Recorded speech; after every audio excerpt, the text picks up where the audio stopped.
I'm poet and writer Case Spivey, and today what I'd like to talk about is the most popular dystopian YA movies without ever having read the book. I was sort of outside the demographic when dystopian YA was having its big boom. I was a little bit too old. I wasn't really interested in that type of literature at the time. I was, however, super into Japanese dramas, and so I just happened to watch Battle Royale around the time everything was so big. And Battle Royale is so good, I was like, why do I need to watch any of these other ones? I'm just saying, if you want to get a little bit messed up by watching actual children actually kill each other, well, they didn't actually kill each other, but actual children, they were very young, the actors that they chose for Battle Royale, mess each other up in brutal ways. That's an amazing movie. No other movie is going to do Battle Royale as good as Battle Royale did Battle Royale. And so because that had been so good, I was like, well, the way people are describing Hunger Games sounds too similar. I'm not interested. So I just never ended up reading any of them when the movies came out. Didn't watch any of them.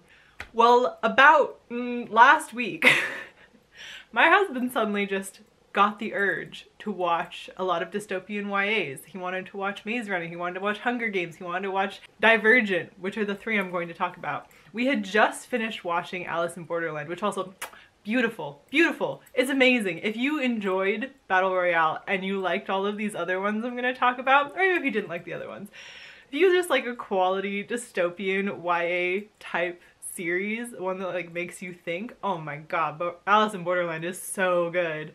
I was going into the three main series I'm going to talk about, The Hunger Games, The Maze Runner, and Divergent. We watched all of the movies that are out for all three of those, just back to back. There's a lot of movies. Going into all of them, only sort of knowing what people had said about them, only sort of knowing like the actors in general, only knowing just like base knowledge, having never read any of the books, and really kind of avoided content about any of them because I just hadn't been interested before. It was a good time. I'm actually now disappointed that the whole dystopian YA thing has sort of fallen out of popularity because now I'm in it, now I'm invested. They were so good. I am devastated the last movie in the Divergent series isn't getting made. I was ready for it. I was ready to watch 4 movies in that one. That actually, we'll get into it, that was my husband's favorite of the 3.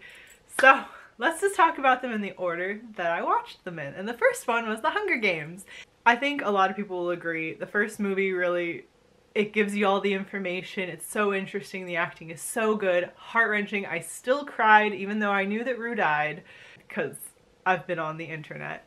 It was astounding, really good. But then I had heard a lot of people be like, oh, the rest of the movies aren't so good. A lot of things don't make sense. And I didn't see that. The second movie was phenomenal. I do see how watching them back to back to back, I could see how the second one might feel a little bit like not as much happened, even though I think in terms of like interesting dynamics, the second movie was maybe the best. It was very, very good.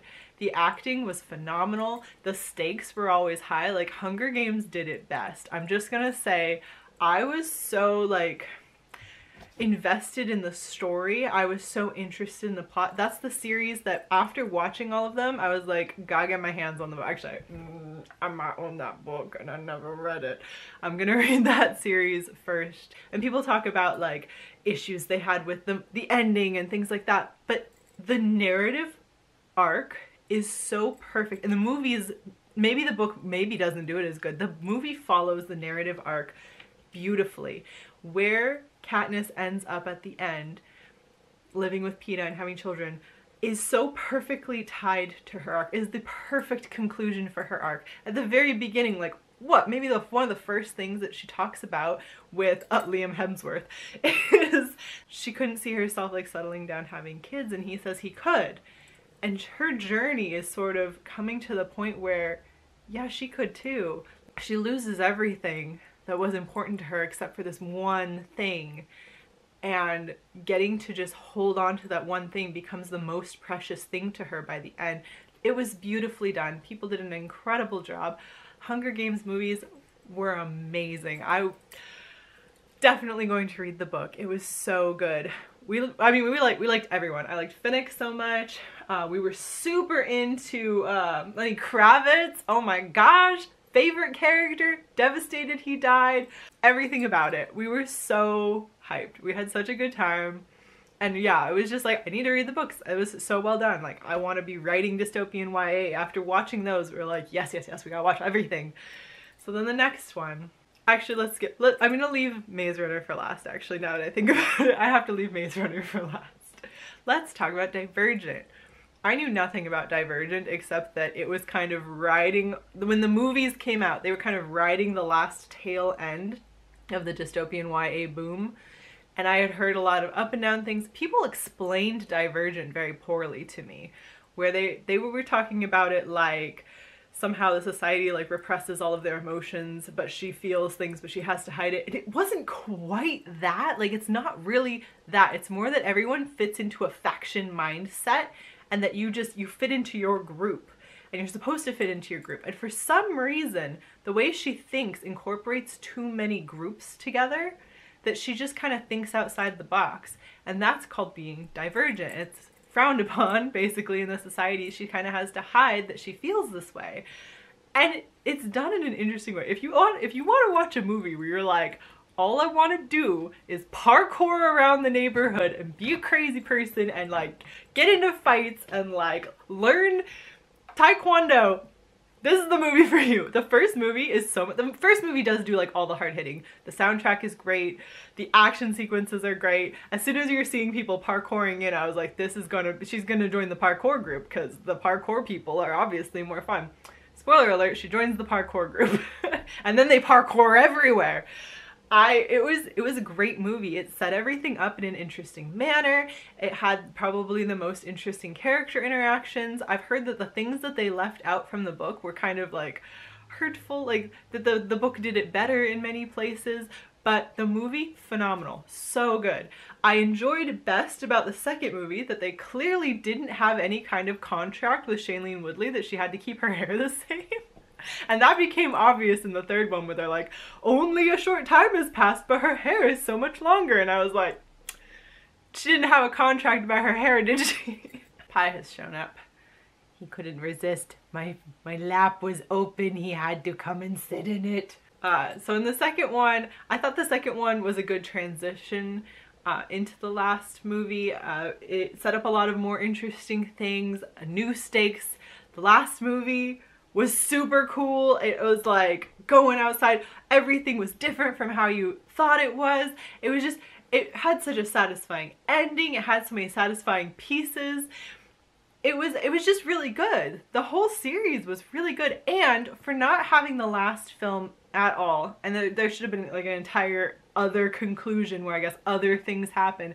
And then the big spoiler for the books, I guess, is that your main character ends up dying, which like, whoo, but that doesn't happen. And somehow, even knowing that they had intended to make a fourth movie and they didn't make it, they don't really leave you on a cliffhanger. Like, it's a satisfying ending. I would have definitely watched another one because I was enjoying the universe so much. I was enjoying all of it. I was happy with the ending. It was totally fine. They did a good job with it, honestly.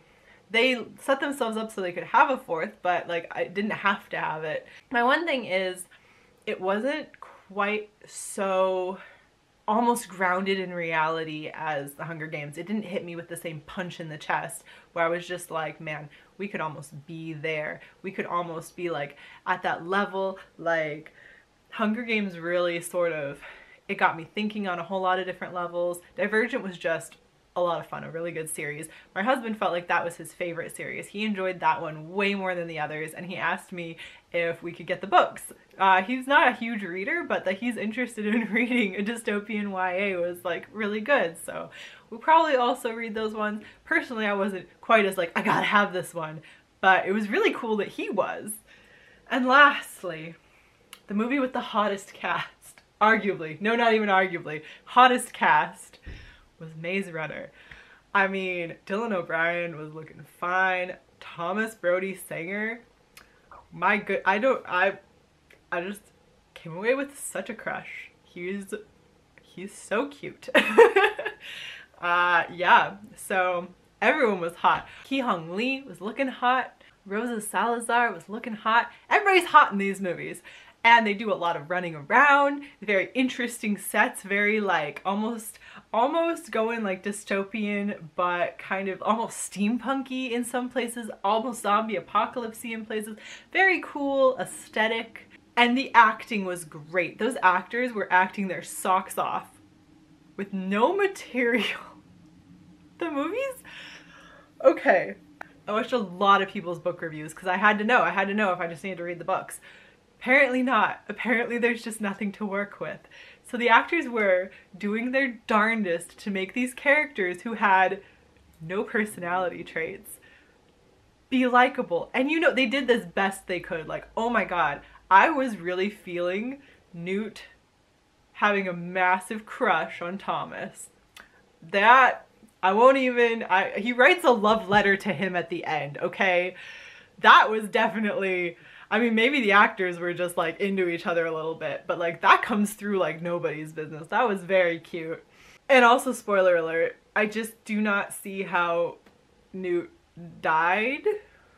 Pretty much everybody survived worse. Gally survived worse. Like there's no reason Newt should have died. I was very confused. That left a bad taste for the last movie. This is all spoilers in here, so I'm just gonna keep talking about it. But okay, so the first movie, you start off, great interesting dynamics with the like having lost their memories. You're like, okay, moving into things. By the time you get into the maze, you realize at best everyone has one personality trait. Minho out here like being this really interesting, like he's been around the maze this whole time. Running is his only characteristic. He's like, oh yeah, I'm the guy who runs fast. That's all. Thomas is like, I'm the main character. That's all he's got. Newt is at least like kind of intuitive and like sweet. Then we have, and this is the guy who got gypped like nobody's business, freaking Frypan is his name. Only black guy who survives all the way through, and he is in the core group all the way through all of the movies. He is always there. Not only did he not get a personality trait, his only name is Frypan, and he barely gets to do anything. What does he have, like 3 lines a movie? He's in the core group, and nothing. Most gypped character. We just sort of like, from kind of end of movie 1 all the way through, we're just kind of like losing our minorities as fast as they can without really drawing attention. Like Minho lives, and actually Frypan lives. You wouldn't notice if Frypan hadn't lived because he's in so little of it, which is ridiculous. It's so weird. They just sort of don't have personalities. Even like Brenda, her personality was she had short hair and was cool. By the last movie, she didn't even have short hair. It was just like, there was nothing for these actors to work with, and yet they were like so bonded with each other. They were delivering these really intense performances, but like the maze doesn't make any sense, and none of the movies explain it in a satisfying way. And then I looked it up, and nobody seems to have explained why they have to be in these elaborate mazes. Also, they're pressed for time. Zombies are taking over the world. Like everyone is turning into a zombie at an alarming rate, to the point where there's like 1 city left, and they're like, yeah, this is the only city. This is all we got right here. Just these people. Everyone's getting turned. Any moment now, these whole city could get turned. So they have been pressed for time for like ages. But they had plenty of time to build not just the one, but they said dozens, perhaps even 100, who knows, of these humongous concrete and steel mazes that they then grew foliage inside of to keep these people, for what reason? That their brains had to be stressed? It made no sense. You couldn't make it make sense for their situation, for the mazes. So you're already here at the maze runner part where it doesn't make any sense. And you're like, why do they have to be stressed? Like, I feel like you could probably get the same thing, at least good enough for the time crunch that they're in, with a video game or like some scary movies or like pre-existing roller coasters. Like something would have to work their brains enough that they didn't have to build these enormous mazes. Like the whole thing, you can't make it make sense. And then you can't make, the bad guys don't seem that bad. Like in the Hunger Games, you're like, these people are horrible. Like President Snow has done horrible things for bad reasons. Like, gotta take him out, gotta take out the president. Like you feel that this thing needs to happen. This change has to occur. In Divergent, bad things have been happening. All of these people have bad motivations and they're doing terrible things. Even when they think they're doing good things, it's actually the harmful thing. Well, in Maze Runner, they're genuinely stressed for time trying to find a cure, and they're doing it in the way that, even though it doesn't make sense at all within universe, they think this is the only way to do it, the only way to make sense. And they're sort of like, the only choice we have for humanity to survive is to sacrifice these few to find a cure for everybody, and we're almost there. And you're like, but we gotta take them down and destroy all of the cure. And it was just like, I can't be against these bad guys. Like, they're not evil, they're not doing the wrong thing. Most of them are like, I want my family and myself to survive this. And you're like, oh, okay, that makes a lot of sense. And so, you know, like, it was bad, but they did such a good job.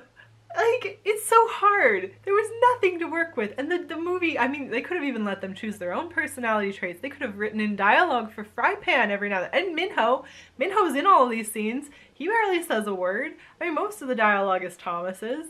And Newt walks in there being all hot, and my eyes were focused on him, so maybe he didn't talk as much as I thought he did. The two of them had like a steamy ass relationship going on, because now I'm obsessed with it. Now I'm just I'm reading all the fan fiction. So somehow I became the most obsessed with Maze Runner, despite Maze Runner being bad. It's bad. It was bad, but it was also good, and it's so sad. That one, I'm not going to read the books based on like 5 or 6 different people's review of the movie and books, or just the books. Clearly this is a problem with the books, and it's really sad that they were bad enough that they made this really earnest and really good attempt at these movies, that these actors really just, honestly, if you just are a fan of any of the actors, it's worth watching for that. Just like, the plot is thin at best. If you feel strongly of the opposite, you are welcome to, down below in the comments, try and convince me to read Maze Runner. I'm probably not going to. You can also talk about how much you hate Divergent or Hunger Games. Again, I haven't read the books, but I will be reading those books because great movies.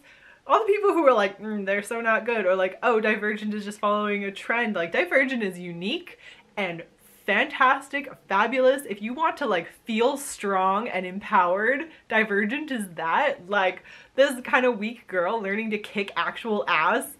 It's so good. It's so much fun. It's not like her like needing to be a daredevil. It's her learning how to, she's learning to disguise her thoughts, which are more nuanced than anyone else's, and like she could recognize like, oh, I'm in a dream. This is a dream. It's not real. I don't have to like fight.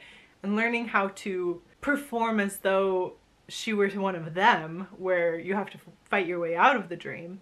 This is such an interesting, the whole thing was so interesting. I think they did it really well in the movie. I'm sure the book is even better about it. And the whole point of the movie is she learns how to behave like everyone else, but then also that she doesn't need to. That the point is that she is the person who is doing everything correctly. Not correctly, but she's the one who this whole society has been created to develop, to get humanity back into humanity. That she's the point of this experiment. That she's, you know, the success story. That someone who, at least within their society, is neurodivergent, being the one who is the one everyone should want to be like.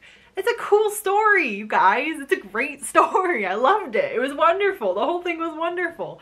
Even if I was like, oh, what are they doing here? Like, the story made sense. The movies made sense. Her hair going all different ways. Still funny, but it was fine. So yeah, that's been my ramble about 3 YA dystopian series that I sat and binge watched all of the movies in one sitting. It was several sittings, but each one we did in one day's sitting.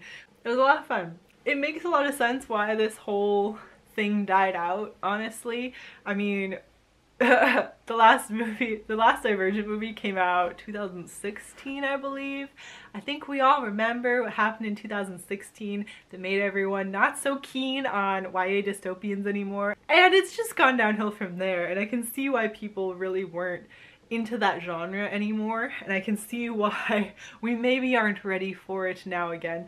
But it was really fun. It was really good. I really enjoyed that. I do think if you were already a fan of all of those, Alice in Borderland is definitely for you. If you haven't seen that one, it's phenomenal. It has a lot of that same kind of vibe as the Hunger Games, but more brutal. It is like escape rooms meet murder.